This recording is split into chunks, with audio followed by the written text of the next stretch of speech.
Hello, everyone. This is Joel Payton, Joshua Cremona, joining you for our Jumpstart weekly webinar. Joshua, it's great to be with you again today and all the folks on the call. Good afternoon, everyone. We've got some visitors in Puerto Rico, Joe. Did you know that? I did, yeah. Tell us about it. Yeah, so we've got Kelly Wells and her husband Randy. They've been here for about almost a week now, and Kelly's one of our customers. She's been on one or two of our calls before. So Kelly, say hi to everyone on the call today. Good afternoon.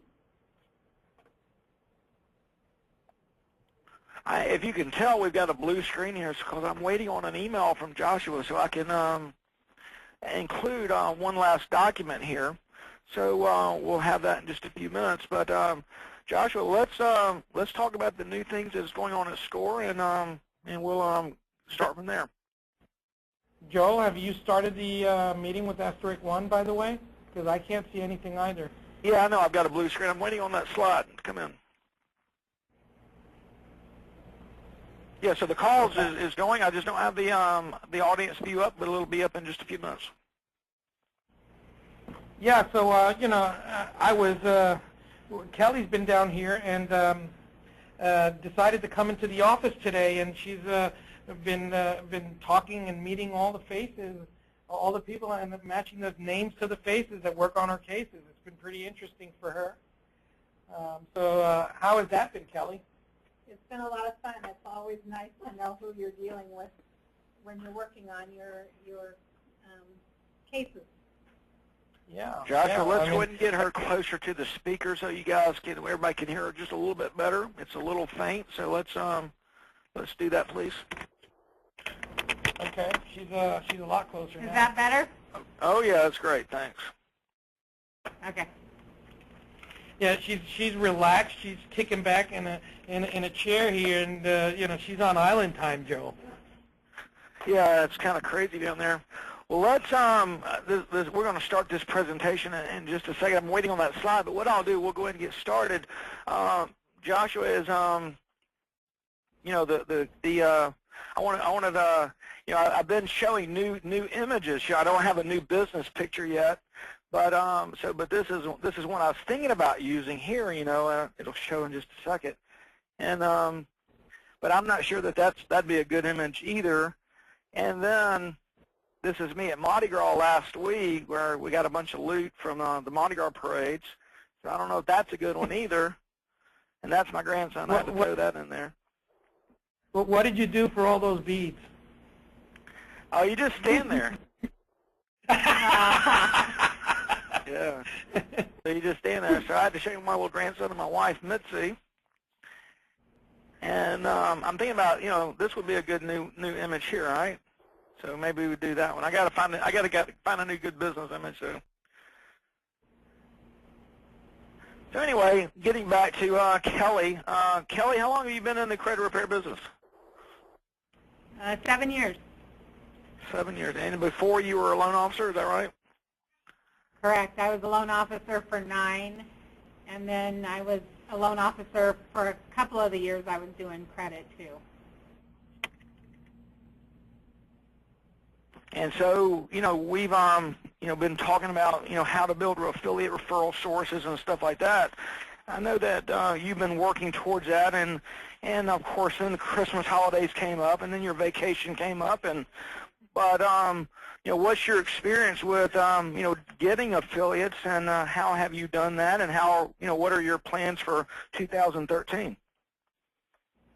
Well, what I've been working on, and we were just talking about it on vacation, is when I go back, I'm going to make sure that I started scheduling meetings with real estate agents and loan officers before Christmas came up and everything, and I had a couple meetings with those.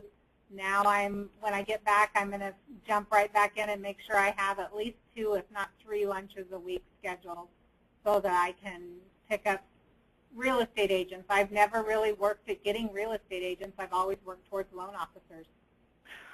Yeah, and people get and not to say you're confused about this, but you may be. My strategy there is not necessarily only to get real estate agents, but to get into their sphere of influence.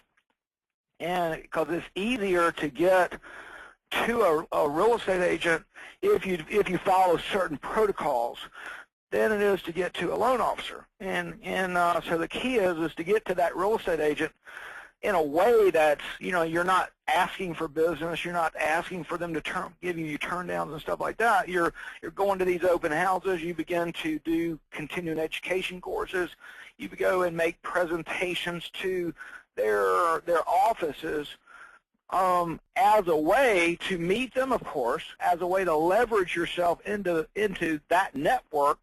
And then secondarily, and really maybe even primarily, is to find out who their favorite loan originators are, and then use that third party kind of an endorsement to say, hey, I was meeting with so-and-so, and they wanted me to give you a call. And so it's to both meet real estate agents and go up and down their network and sphere of influence. Joshua, this morning I told you earlier I went to a new gym today, signed up. It's closer to my house and all these things. But I went across the street to an Atlanta bread company that I used to go to quite often, and there's a group of guys there that are mainly real estate developers that I used to have breakfast with, or coffee with quite often. And so I went over and visited with them, and then had it was nice to catch up. But if you're not careful as a business person who does business locally, now I don't do any business locally. All my business is effectively everywhere else other than right here. But still, if you want to meet people, you've got to go where they are, Joshua. You've got to get in that sphere of influence. And at the same restaurant, Atlanta Bread Company, this morning, there was a group of guys over there, and they were having a Bible study, And so I asked my friend Jerry, I said, so who are they? And one of them was the Lexus dealership owner and Toyota owner. And one of them was it was another dealership, if I'm not mistaken. And so guess what? If you went to that Bible study, it'd be a great way to meet that owner of that Lexus and Toyota dealership as a way to build a relationship to be able to get into that car industry, as we've talked about a number of times. How do you break in to a new sphere of influence? Well, those are two of the ways you do it. You got to go where they are, Joshua, because otherwise, you're dealing with the same people you're dealing with now. Yeah. You've got to be able to have a way to engage the decision makers. When I was in the IT business, I mentioned this on one of our calls a long time ago. It was one of my first sales type meetings. It must have been maybe 25, 26 years old. So it's been over 20 years, 22 years. And I remember one of our trainers said to me at a Compact Consulting training seminar in Florida, he said to me, don't waste your time talking to people. Spend your time talking to the right people, the ones that make the decisions. And sometimes we're just eager to just talk to people about what we have to offer. We forget about who the audience is. And that's where, when you ask yourself, well, how does somebody else get it done? Well, besides not being as efficient as you can be in your business, which is something that you can work on, but if we can't discern who to talk to and when to talk to them, we might be spending a lot of time doing that as well. Yeah, there's no doubt about that. And another example of this, my VoIP and internet phone provider, his name is Dean Parker. I saw him on Facebook, and he was getting some award, and so I got in touch with him. I said, Dean, is that a local CEO group that you're involved with? He said, no, but let me tell you about a local CEO group. And, he was supposed to send me our business group, not a CEO group, but he was supposed to send me the link to it and didn't. So yesterday, again, just as an example of how easy this really is, okay? And it's easier for some people than others. My oldest daughter, this is the easiest thing in the world. They know everybody. Everybody knows them. My youngest daughter is like a clam. She knows everybody. But, it doesn't, she's just a different person than my oldest daughter. And I have to be careful not to, not to network as well. So I was at the eye doctor yesterday. I go down to the shopping center, and there's a gym there, so I went in to see see if it was a gym that I may want to go to. So I ended up meeting the owner of the gym, and we talked for a while. And then he asked me, he says, "Well, what kind of business are you in?" I told him. He said, "Well, you should join our Vistage International group. It's basically a CEO group in town, and there's 12 to 13 members per group, and they cut it off at that, and it allows you to. It's kind of like a B&I group, but maybe different. So I'm looking forward to finding out about it. But it's just as simple as going in and when you're at a business, whether it's the cleaners, the gym, the whoever, meet the owner and get on the level with them and tell them what you do. And again, as another way to network. Now, I'm not sure that meeting the guy that owns the gym is great for credit repair, but it can't hurt, and exchange business cards, stay in touch. But your better referral source is that person that's involved in a significant financial transaction in which a lot of people get turned down because of their credit. So we're kind of back to that as an idea. So Kelly, so you called up and began to make some appointments. What did you have to overcome emotionally and physically and mentally just to make those first calls? I mean, because sometimes they can be tough. Yeah, especially for me, because if I don't know exactly what I'm saying or doing, I don't want to go do it. And so when I'm doing something for the first time, I really have to be sure about what I'm going to say. So I chose people that I had talked to a little bit, but I haven't had any relationships with them, but they know me. And so I gave them a call, and they were very happy to hear from me. One of them happened to be a teacher that was a teacher of mine in high school that now is in real estate.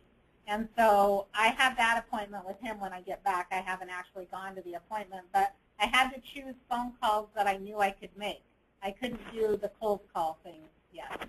Very, very good point. Let's kind of stop right there. So it was a very good thing to call in your sphere of influence already people that would be nice to you, right, as a way to get started. And so that's a very good point. You got to start where you can start. So if you're having trouble, start with the people that you know. And everybody knows a real estate agent. And so again, go take them for coffee or lunch or breakfast and say, "Let me ask you a favor. Will you introduce me to some people?" That's another good way to break down that initial that call reluctance that you may have. Right. Yeah, and it gets you started, Joel. It gets you, when the toughest thing in business, and particularly when on a sales endeavor, is that a customer says no. Well, they're going to say no, a lot more than they're going to say yes. But that's just it's a lot of rejection to deal with, and that doesn't exactly motivate us to keep moving forward. The way I look at a no is that you need the next no to get the next yes. So it's just another step in the process. And I play that game with myself to go, a no means a yes is coming down. The more no's you get, the more the sooner the yes is going to come down the pipeline. It's a small mental game that I play with myself, and I suggest you guys out there do something like that so you don't get frustrated. But certainly picking and choosing your demographic to the ones that are going to be better at have a better probability of engaging in a meeting or closing a sale or promoting your service to an affiliate source, that would be a lot better and a lot wiser as well. Kelly, I've got a question for you. What do you talk to when you have these meetings with your affiliate referral sources?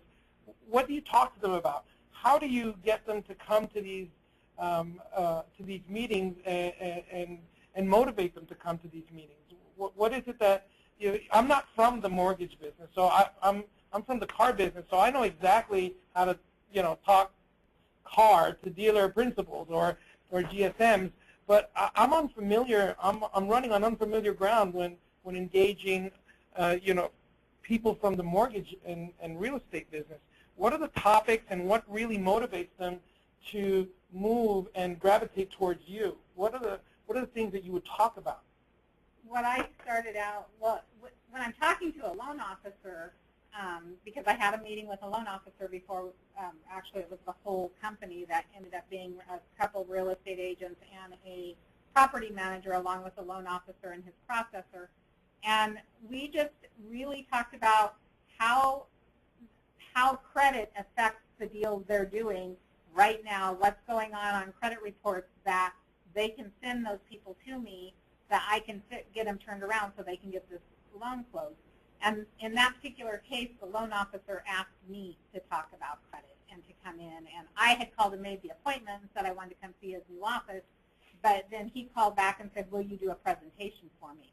So I basically did my presentation on the credit scoring model and what they needed to look for to know who they, who would benefit by my services. Well, that's great. That's a good topic. So, ladies and gentlemen, let me interject right there just a second. Hold your thought. Kelly, what were the questions that they asked you? Or what were the issues that they are dealing with right now in relationship to the credit reports and why people are getting turned down? Can you remember that list? Yeah, we talked about them, having customers that have a 617 credit score and they need a 620, however, it's moving to 640.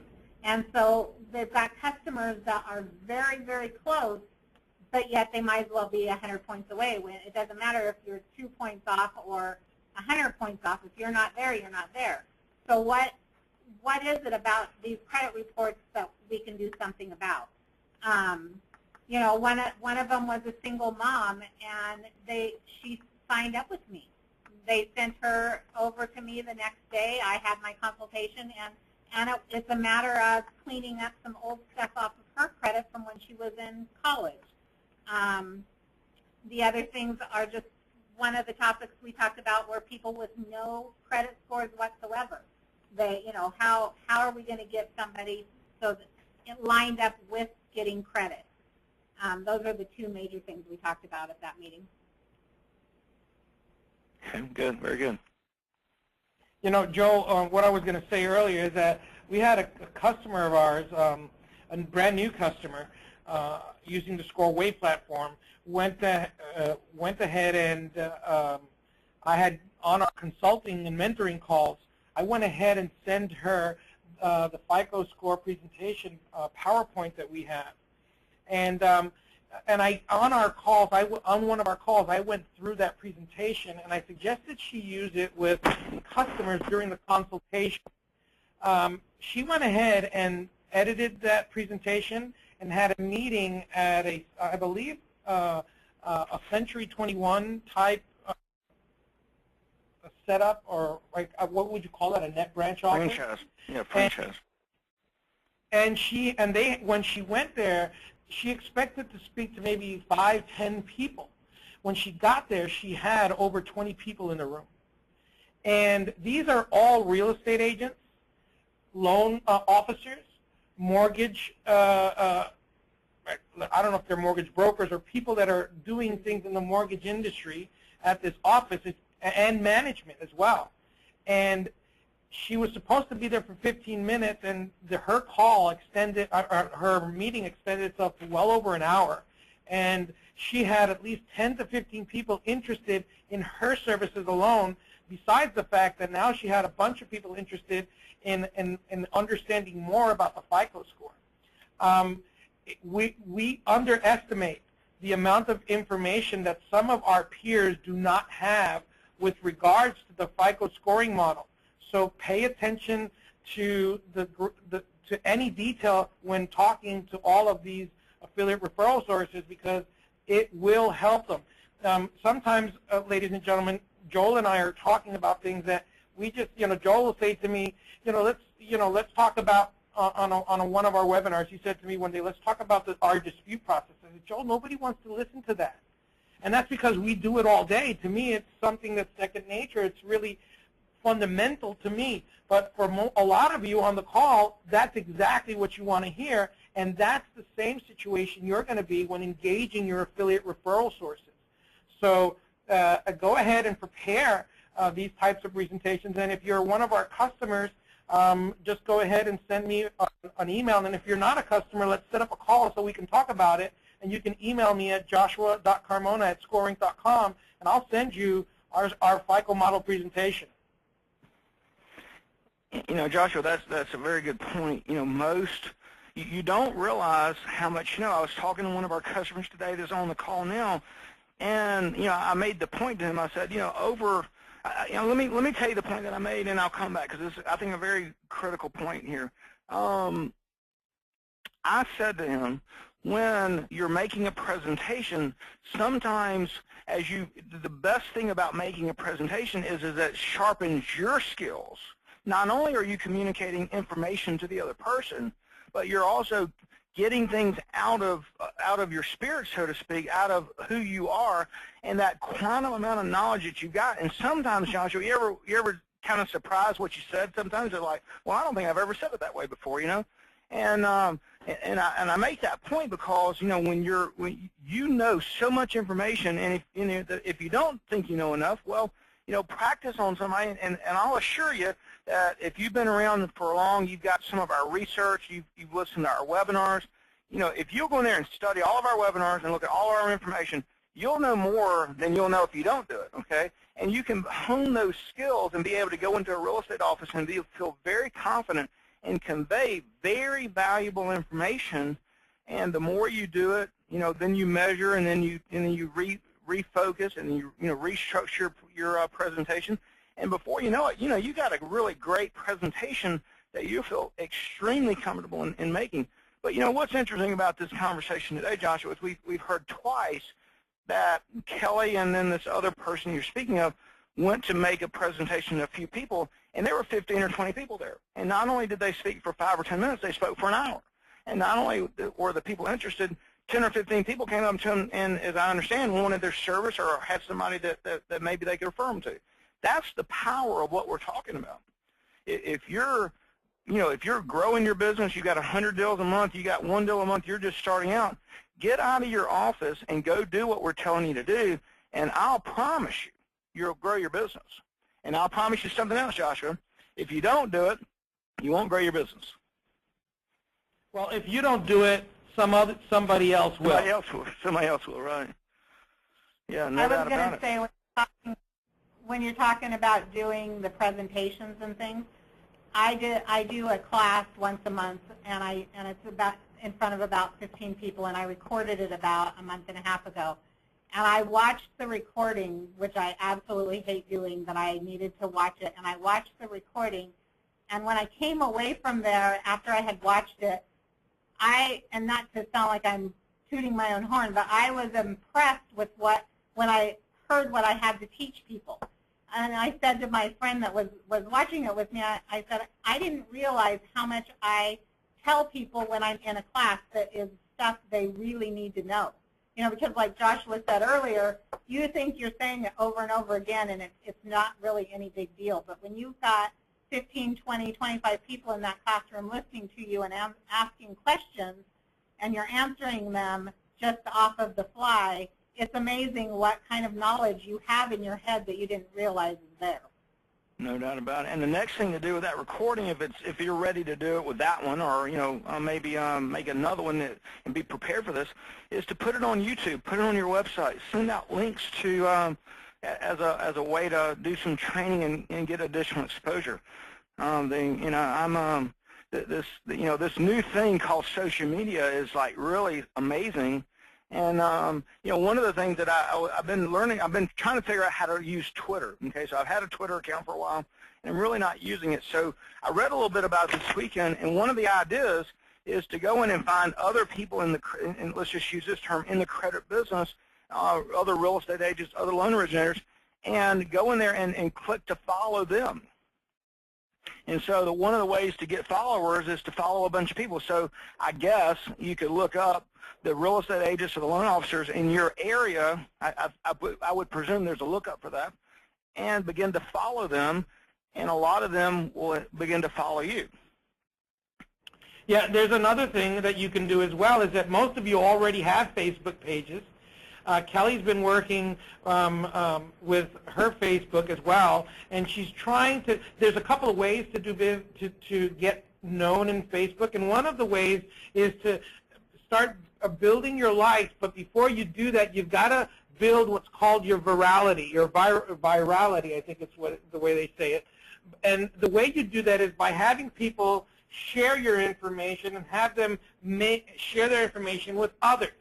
It's not just, it used to be just getting to be a fan if you're on a personal page or hitting a like if it's a business page, that was enough. Well, what makes people click on those is how viral your pages are. And the other thing is that, guess what, Joe? You can integrate your Facebook page with MySpace, and I know a lot of people don't use it, but still people follow MySpace, and Twitter. So anytime you've got posts that are being hit on your Facebook page, they immediately will snip it into your Twitter page, and it'll export all of that information to your Twitter page, and it's very simple to do. So connecting the two together is absolutely an important thing to do, and it will also help your virality as well. Yeah, good information. And if you want to know more about Twitter, just do what I did and, look up, there's 1,000 articles out there, how to use Twitter, and just kind of spend the afternoon doing that. Joshua, I'm actually listening to one of the Jim Collins books. I think it's Built to Last, or maybe a different one. And he talks, there's just reams of information there, but he talks about a couple of things I'd like to bring up here. And one of them is, they separate what they call 10Xers, companies that really made a big difference versus the companies that failed or didn't live up to the same standards. And, one of the things that they really talk about that I want to begin to engage more in our business is called the 20-mile marches, okay? And the guy, and I forget his name off the top of my head, that made the first attempt at the South Pole, compared to the book is Great by Choice by Jim Collins. And he did and he disciplined himself to do what he called 20-mile marches. And there was this other guy trying to, mount the summit at the same time. And instead of 20-mile marches, some days he would do 30-mile marches, and some days, he wouldn't do much of a march at all because of the weather. And so he goes and talks about all these companies like Southwest Airlines, for example, that did 20-mile marches as a way they disciplined themselves to grow their business. They wouldn't grow. They stuck to their plan. They executed. They got up every day. They made these phone calls. They were at a real estate office making a presentation every Tuesday, as an example. They took people to lunch every week. They didn't take 5 people to lunch. They took 1 or 2, okay? So the 20-mile march kind of goes both ways as a discipline tool. One is you're not going to do less than that, and the other, Joshua, is you're not going to do more, okay? You're not going to, you're not going to try to overextend yourself and to get beyond your own abilities, and because there's other disciplines in your business as well, other than just going out and having lunch with a new real estate agent, loan originator, networking affiliate or so, because you got to do the accounting, you got to do the customer service. So all of it's important, but I'm really enjoying that book because it just brings back to recollection things that are just so basic, but you see companies overextend themselves all the time. They have what we call the shiny object syndrome, where a new thing pops up and all of a sudden, they stop doing what was working, or they don't finish what they started on, and now they're off to the next big thing, and nothing ever gets done, nothing ever gets finished. And because, they didn't set reasonable goals and attain to them every day with that 20-mile march kind of mentality and discipline. So I'd really recommend that book. It's got a lot of great details. And one of the other things I'm doing, Joshua, is downloading books onto my iPhone now, really for the first time. And you can set the speed to like 2 times the normal speed. And once you get used to it, you cover twice the ground in half the time. So anyway, just something that people can do to really build their library of self-help books and things that can help them. Well, and there's also Audible.com.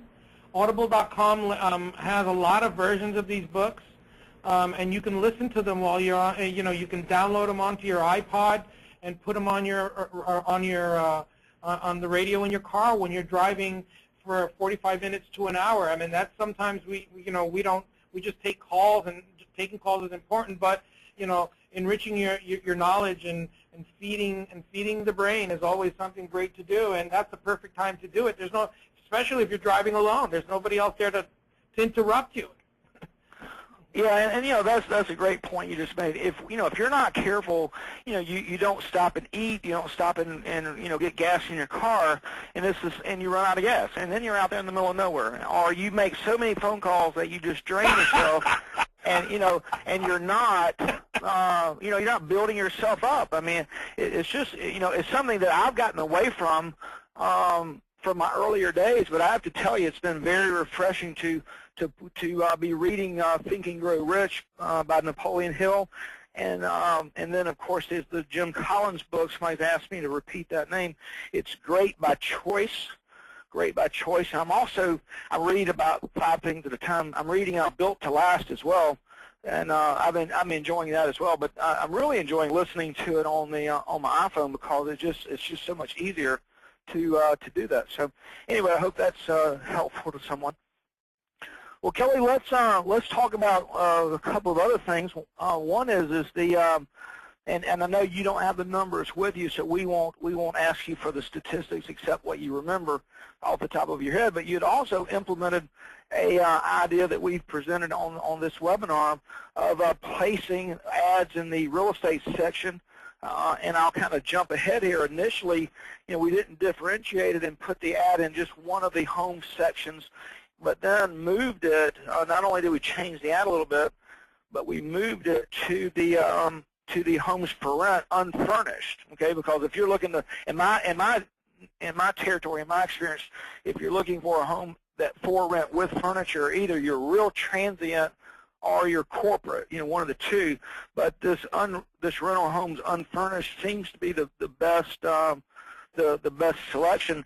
And again, I'm just kind of skipping ahead so you can not have to spend too much remedial time, is you've added this call 24 hours a day for the message, and that really increased the yield or the number of people calling. So let's talk about that very aspect, that message that you've recorded.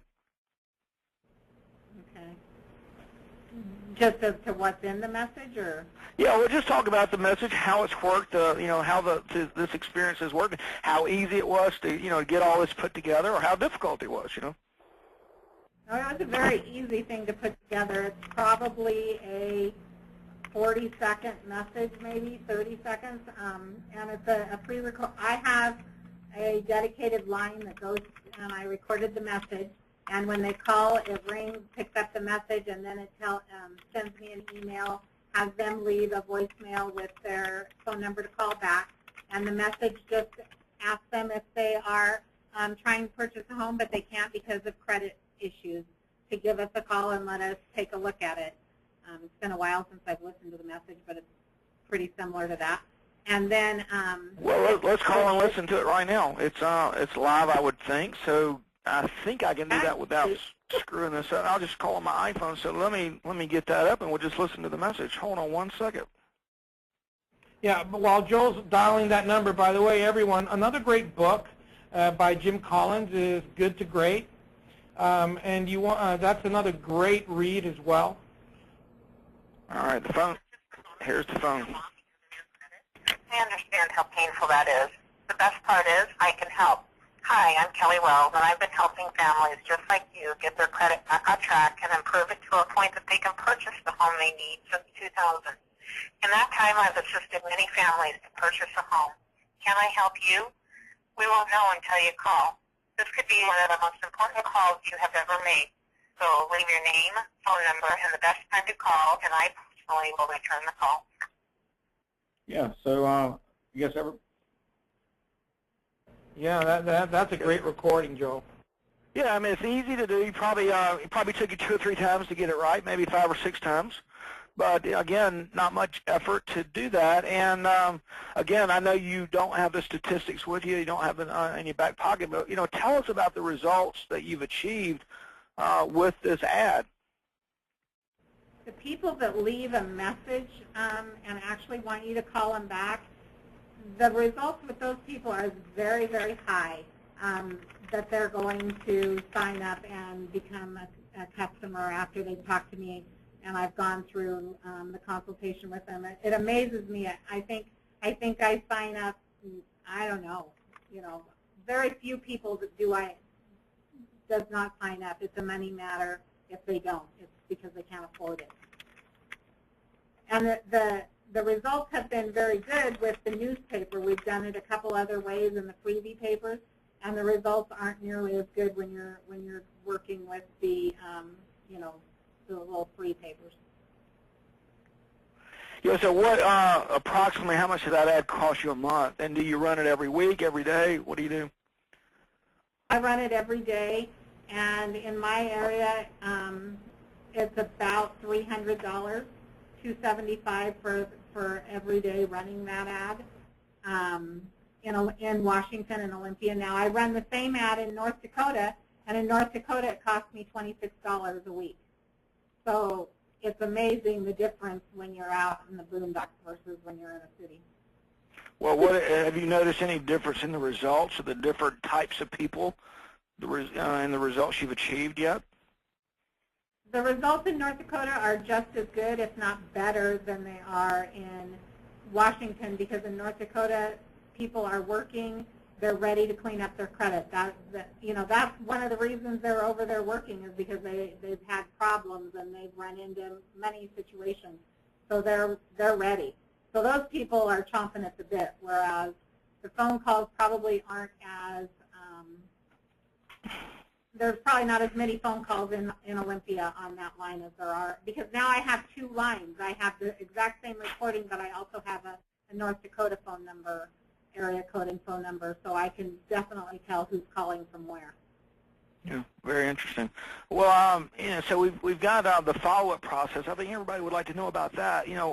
So first of all, I think that people like to be able to receive information 24 hours a day with knowing that they're not going to be talking to a salesperson.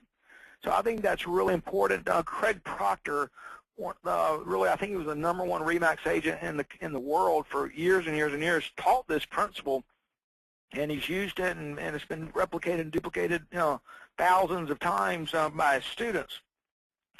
But and the idea here is that the people that don't leave a message, you don't bother calling them back because they're a waste of time. They're not interested enough you've sifted and sorted, so to speak, the people that are interested. Everybody, the universe looked at the ad. A smaller portion of them made the phone call. A smaller portion of them left a message. But those are the only group you want to talk to. Okay, you don't want to bother even calling the other people back because they're not interested enough just even to leave a message. So how fast are you? What's the best results, the best practices for calling those people back? I try to call them back as quickly as possible. For a little while, we had talked about this before, I had a little bit of reluctance. If they called on the weekend, I waited till Monday to call them because I just didn't want to deal with it on the weekend. But then I realized that if you see that at 9 o'clock at night somebody gets called and left a message, and you can call them back at 10 o'clock the next morning, you get you get a very happy person. For one, they're very surprised that somebody called. But if you wait, like one time I think I waited 3 hours. They called in the morning, and I was with appointments and waited. And by the time I called him back, they had already called someplace else. Interesting. And so so that's the timing of the call is as soon as possible. One morning, Joshua, I signed up on a website for one of these credit offers, just trying to test them out, and I clicked the button, would you like to get other information like to buy computers? It was 5:30 in the morning, and Blue Hippo called me at 5:30 in the morning. They called me immediately.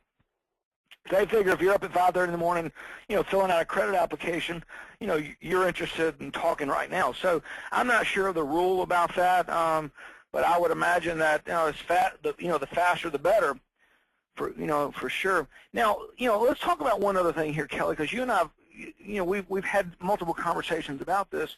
If you've got call reluctance, especially, and a lot of people do, I get it. If you're not careful, you'll delegate that call to someone else in your office, okay? And if that person isn't well suited to make that call, then you've really wasted that effort. And so Kelly, with your years of experience, even though that you may not really want to be making that call, when you get the guy on the phone, you relax him so much because you know every answer to all the questions, and so what have you learned about yourself making those phone calls versus somebody else? That I definitely need to be the one making the phone call, the initial call, and doing it. And like you just said, once I dial that phone number and start talking, I'm okay. I don't know what it is, why I have such a hard time. You would think I would be really excited to return the call because it generally means I'm going to get a paycheck. But for some reason, I drag my feet. And so I just have to convince myself that they're the ones that left the message. They do want to talk to me. Well, the reason that happens is because it happens to everybody. Everybody's got a level of call reluctance, and so you've got to overcome it by talking to yourself like Kelly's done and say, well, look, they left me a message. They want me to call them. So that'd be a good way to try to overcome that. So what's the nature of the call when you reach them? I don't want to necessarily do any role playing, but kind of tell us what process you go through to in the first minutes of the phone call. Yeah, Joel, before you go on with that, we've got some numbers here that I want to share with everybody out there, ladies and gentlemen. Let me tell you how important all of this is. And I would advise you to really take notes or go back and listen to this webinar again. Kelly started in August this whole campaign, and paying attention as well to getting paid, and she's got a continuous improvement process around that and trying to make that even better. But Joel, these are the numbers. She's doubled the amount of cases she's disputing with us in 6 months since she started this whole advertising campaign, that little $300 advertising campaign. She's doubled her revenue, okay? And she's decreased her delinquency. So all of those are great things, ladies and gentlemen. I just wanted to add that there, Joel. Yeah, well, and of course that's why you're doing it, And my good friend Greg Frost would say this, people ask me all over the country, how do you do 100 loans a month? He said, I do them one at a time. And they said, where do you get them? He says, well, I run this little ad and I get 3 or 4 from that. I go to these open houses and I get 4 or 5 from that. I have this hotline and I get 8 or 9 from that. I've got this builder relationship and I get 2 or 3 from that. And that's how you do 100 deals a month. Absolutely. That's how you do it. I mean, that's just how you do it. You do, and then, of course, you put in the non-negotiables that Kelly has. We can talk about that later, of requiring them to, use Trans2Pay so you can get paid because, like we've always said, there's one thing worse than not getting paid, and that's having done the work and not get paid. Yeah. Yeah, there's, the way you get to 100, ladies and gentlemen, is one at a time. Yeah, no doubt about it. So let's go to the nature of the call. Tell us how it evolves in the first few minutes. Well, the first thing I do is call them back and introduce myself and ask them how can I help you? What is it you're trying to accomplish? All right, so key point, we're trying to build value by asking them, what are you trying to accomplish as the end goal of having left that message? That is a key point that just cannot be overlooked. You can't talk about price first. You got to talk about their dreams, what's hurting them, their fears, their concerns. Why, what keeps them awake at night? What are their goals? And in most cases, is to what, Kelly? I mean, so what are those pains that they're feeling? Well, the people that are calling off of these ads, 99% of them want to buy a house. Every once in a while, somebody that calls off of this ad just wants to fix their credit. They just want to know they want to get ready, but they're not ready yet. They know in the future. But the people that are the most ready to jump in and take care of stuff is somebody that wants a house in the next 4 months. You know, and it's really sad how many people call me and want a house in 2 months. You know, I mean, their lease is up and they want out, and you gotta put a perspective in mind for them so that they understand this is going to take a little bit of time, because otherwise you have a really upset client too. Good. So, you know, I like you said, I want to know what pains them. I want to know what buttons to push when I'm talking, which it really doesn't take a lot of button pushing. But, you know, they just want to understand how their credit, how you can help them with their credit. How, you know, is it legal? They ask all those questions right off the bat, too. Okay, good. So what else? What happens next? Then once we go through, you know, and find out what they're wanting to do, then, you know, I tell them I really can't do a lot with them until I look at a copy of their credit report. You know, I need to know, you know, before I get to the credit report, though, I need to know a little bit about their situation, because there are some times that you can tell right off the bat it's going to be a customer that's it's going to be difficult to help them. You know, and so I don't make them get a credit report to me immediately. We talk, we go through questions, and I'm trying to think of them right now, and I can't think. But I talk to them. I'm probably on the phone with them for 20, 25 minutes, and then, you know, do you have a copy of your credit report? Can you email it to me? Can I go on? Do you have credit monitoring that I can just log on to and take a look at it?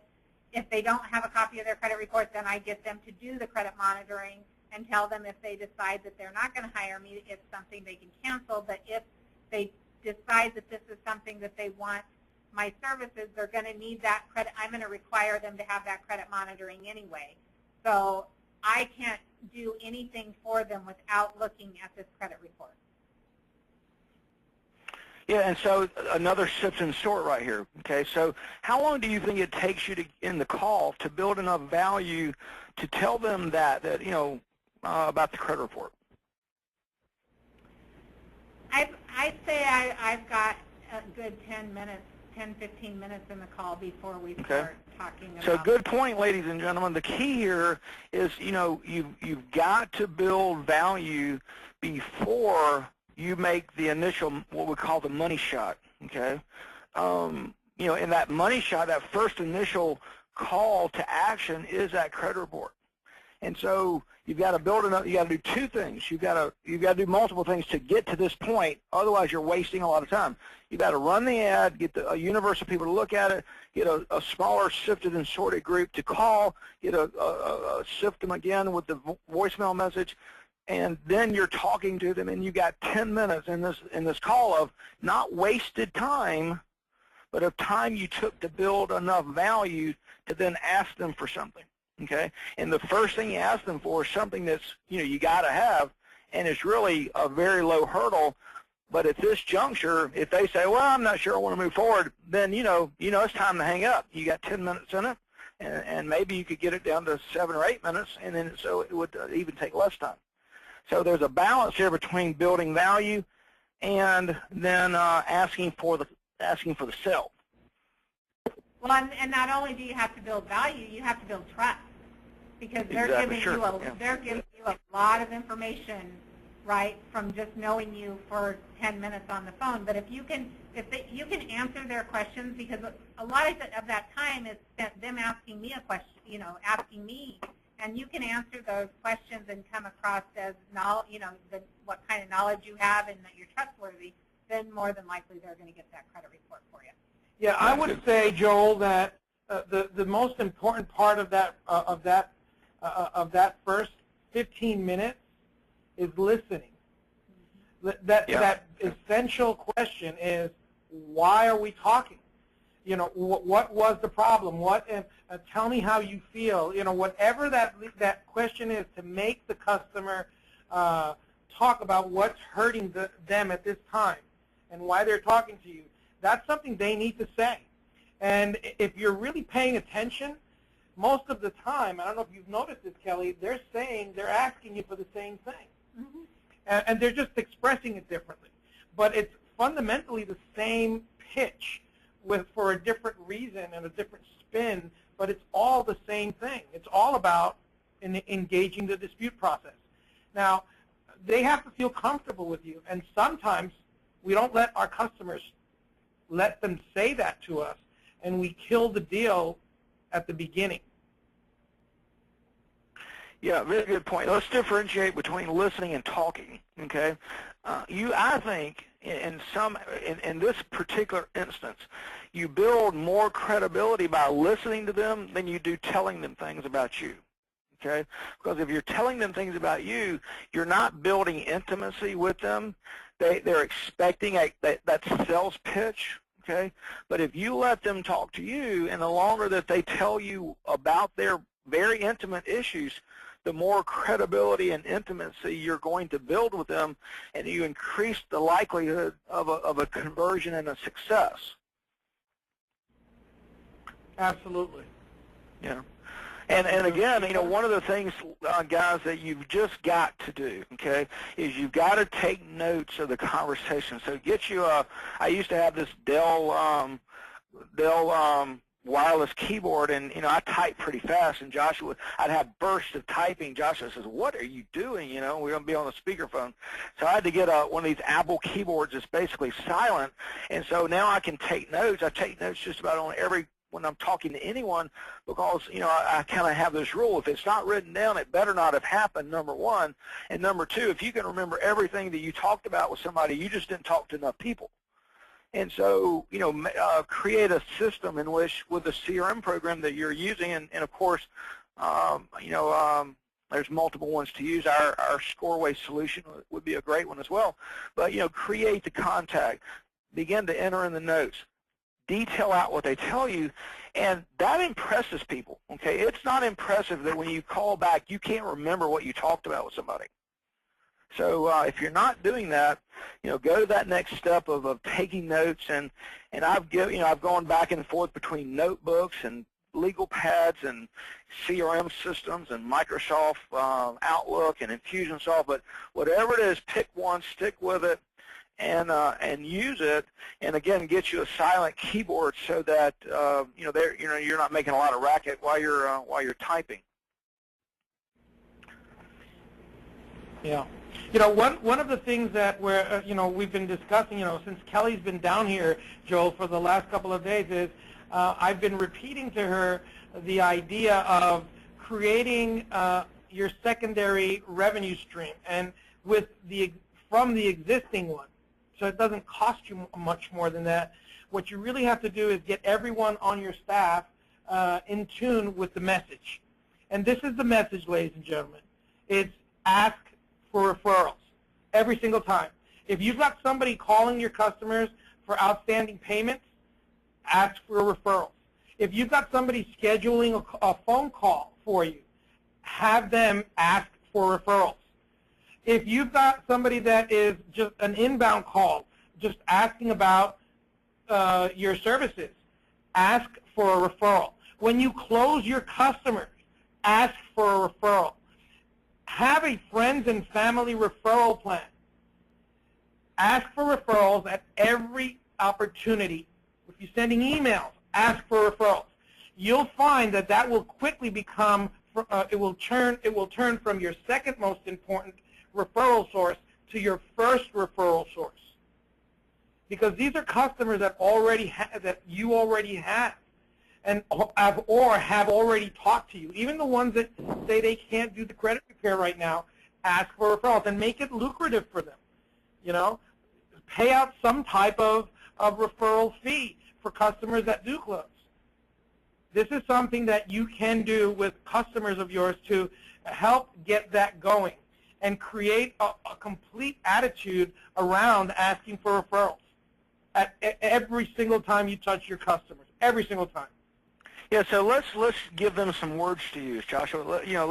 Let's suppose that we're on this call with this initial call with Kelly's on. What words would you use to ask that particular person for a referral? And then let's go through the other scenarios. How would you say? What do you say?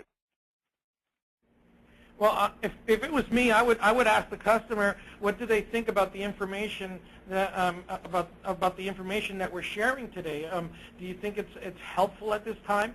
And most of the times they would say yes, and say, would you know of anybody else in your family or friends that may want to also have this information given to them with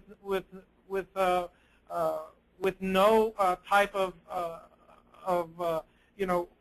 with what's the word for that? With no obligation. And most of them, a lot of them will say no, but some will say yes. And the problem is that we don't ask, Joe. Yeah. So let's break down what you just said. You first built value before you asked for the referral. Okay. You ask them, is what I'm telling you valuable? And then when you're calling for, when you're doing collections, let's give everybody a script for that. How would you're going to call up in somebody and you're dunning them for a collection. They're not paying you. So let's get a script for that. What would you say?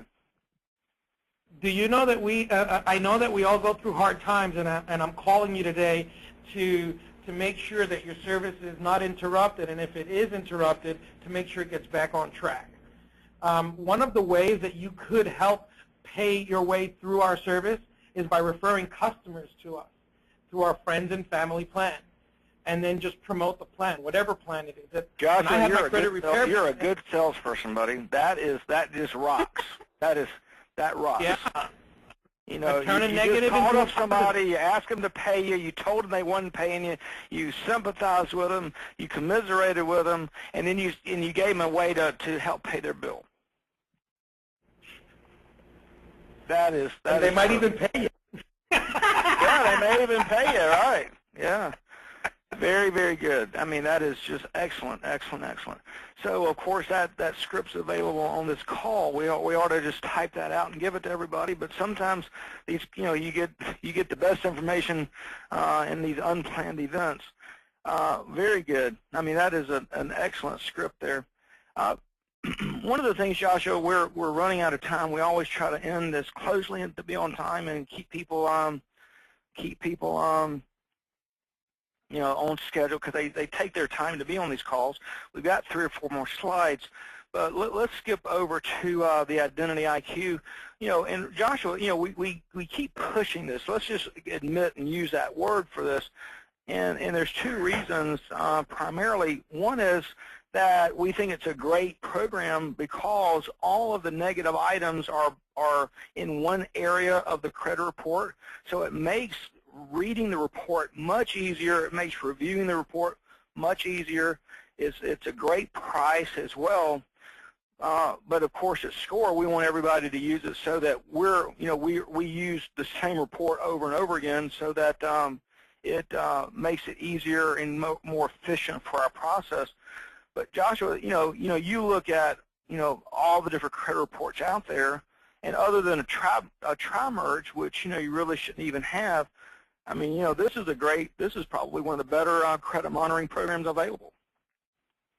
Yeah, things that I highlight, Joel, is number 1, the way they summarize the data is very good. I've seen on a lot of the credit monitoring reports that those numbers are just off. The other thing that I've noticed is that all the derogatory information is grouped up, is bunched together, except for the public record information, which is also together, but just someplace else on the report, and it's normally the first thing on the report. And then it starts talking about the good stuff. The creditor information for original creditors is very complete. There's no mixing and matching. If you look at a PG, a Privacy Guard report, or an old Credit Keeper report, and even Credit Check Total, a lot of these companies are starting to mix and match information, especially when they're reselling these accounts. So back in October, I believe Chase bought a bunch of Bank of America accounts. It was the other way around. I don't remember, so don't quote me on that. But it was one to the other.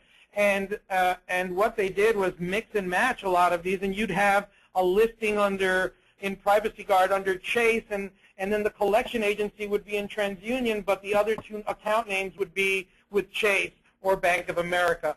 And you don't get that with Identity IQ, and it's confusing enough for the consumer to understand a credit report. Imagine something like that when processors that know how to read, 50, 60, 70 different types of reports are confused with what the report is now saying. It's just very difficult and very cumbersome. If we were to describe Identity IQ, I would say it is consistent to this day. As a matter of fact, they're so consistent that they don't worry about advertising a lot. And there's nothing worse than you going into a portal and just getting tons of advertising and just throwing, just taking you off of your primary purpose, which is to make sure your credit scores are in tune and everything else is working the right way. The other thing, there's one more thing that we like a lot, and that's that 7-year 30, 60, 90-day late history. It'll give you a detailed report for 24 months based on the last posted history date, and then it will tell you, it will group together all of the late payments in 30, 60, or 90 for the full 7-year term. There are very few credit monitoring services that do that. True Credit is one of them, but it's also $29.95 price point for a 30-day pull. Our offer at My IQ Report is also a 30-day pull as well, so it's just a great deal for $16.95, Joel. Yeah, and we're talking to them about doing a free trial as well. It'll be a little bit more, but we'll know more about that maybe by the end of next month, so that would be good. Another thing we want to always remind you of is our FDCPA department. Let me give you just the highlights of it real quick. The FDCPA is Fair Debt Collection Practice Act Department, and or Fair Debt Collection Practice Act. And what that does is it's a federal law that guarantees or ensures that third-party collectors, not first-party collectors, but third-party collectors, treat the consumer in particular ways, not harassing. And harassment has been defined a number of ways. The ways that we define it is leaving a voicemail that does not meet the standard. And that doesn't mean they've got to cuss at them or threaten them. Those are the oddities that you hear. But if they don't leave a particular message that is approved, then that's a violation. Like, for example, they called and say, Joshua, this is Joel calling from ACE Debt Collection. I need you to call me back. That's a violation. And if we have a voicemail of something just as seemingly innocent as that, we can get your customer between $200 to $500. In some cases, the trade line is removed from reporting permanently, and in many cases, the debt is absolved, and it costs the customer nothing. Okay. Another violation is calling more at work on the office line after the consumer tells the third-party collector that you cannot call me at work. They document the name, the time, the phone number, and they document it. Let's say send it to yourself in an email or something like that. And then when they call back, you document that, turn that over to us. That's a violation. The same reward or same results could be obtained. Another is they call your neighbor, your friend, your mother, your brother, anybody but your spouse or someone that co-signed the loan, and again, even use these words, hey, this is Joel calling from ACE Collection. I'm trying to reach Joel, or I'm trying to reach Joshua, okay? That'd be a violation. Now, if they call up and say, hey, this is a business matter, I'm trying to reach Joshua, do you know a number I can reach him at? That's okay. And then if they call you more than 3 times a day, regardless of if they call you from different numbers, then that's considered a violation as well. So those are the 4 ways that we take cases and buy those leads from you. And if you're a SCORE member, you can make $150 every time the lawyer takes the case, or we buy the lead, I should say it that way, and you get paid, Joshua, the next week after the cases we buy the lead from you. And we buy the lead and sell the lead, so that's how it works legally, so it's not a referral fee. So it's definitely something you should look into. If you're a SCORE member, you automatically make $150 per case. If you're not a SCORE member, it starts off at $100 per case and goes up, or per lead, and it goes up from there. So definitely something that you should consider as well. And Joshua, I did not get that email that I was waiting on from you, but let's talk quickly about this new dispute results monthly report that we offer at SCORE and the benefits of it. Well, the monthly paper delete report is fundamentally a report that details what has been deleted for the last round in the last round, and it details the account name, the account number, as well as a detailed listing whether or not it was deleted or repaired in any of the three, or inserted in any of the three credit reporting agencies. It also carries a running balance under a previous results history part of the report. So if it's a third round, it'll give you everything that's been deleted or repaired up until that round, and then detail what was deleted in that round. So it's a very good report for paper delete customers to automatically bill right off of that, and it helps them not to have to go in and assess for a second time, which is what you're paying us to do, right? And fire off new rounds of disputes. It's like a second audit. And you could miss something. So that comes right out of our system. We developed that because the other software we were using did not have the ability to report that consistently. So we built that about 6 months ago, and we've been offering it as an add-on service for some of our customers. In the past, we promoted it to just paper delete customers. But quite frankly, Joe, every customer should have a review like that. And it's interesting that we're talking about that, because Kelly was, she's been here since midday down, and she sat with Jasmine Burgos, which is our new solutions envoy, and Jasmine started talking to her about specific cases, and she mentioned our paper delete monthly, or our monthly dispute results report for her paper delete system, and Kelly went ahead and asked her to show her the report. Now, Kelly had been on some of our webinars promoting that. I think was back in July or August, I believe, Joel. And I guess it was just another thing she needed to do. But since she had the time, she spent quite a while looking at the report, and she says, well, I need to use this every single time. And it's not just for paper delete. Monthly recurring revenue models can also use this as well. It's a great rapport builder when you're sending such a complete result and report to your customers. And also, if you provide us with the credit scores, we can also trend the scores and how it's fared from the first score up until the moment that we posted the last score. And it'll trend it. It'll tell you how many points you've gone up from inception. So that's a great thing, Joel. It's perfect for you and for me to have my Jasmine at my office. She calls everybody as soon as we get the results. Well, all she now has to have up on her screen is that report, because now she's got all the information they want to talk about right there. She knows exactly what was deleted, how many items, where their scores are. She's got it right in front of her. Yeah. Good.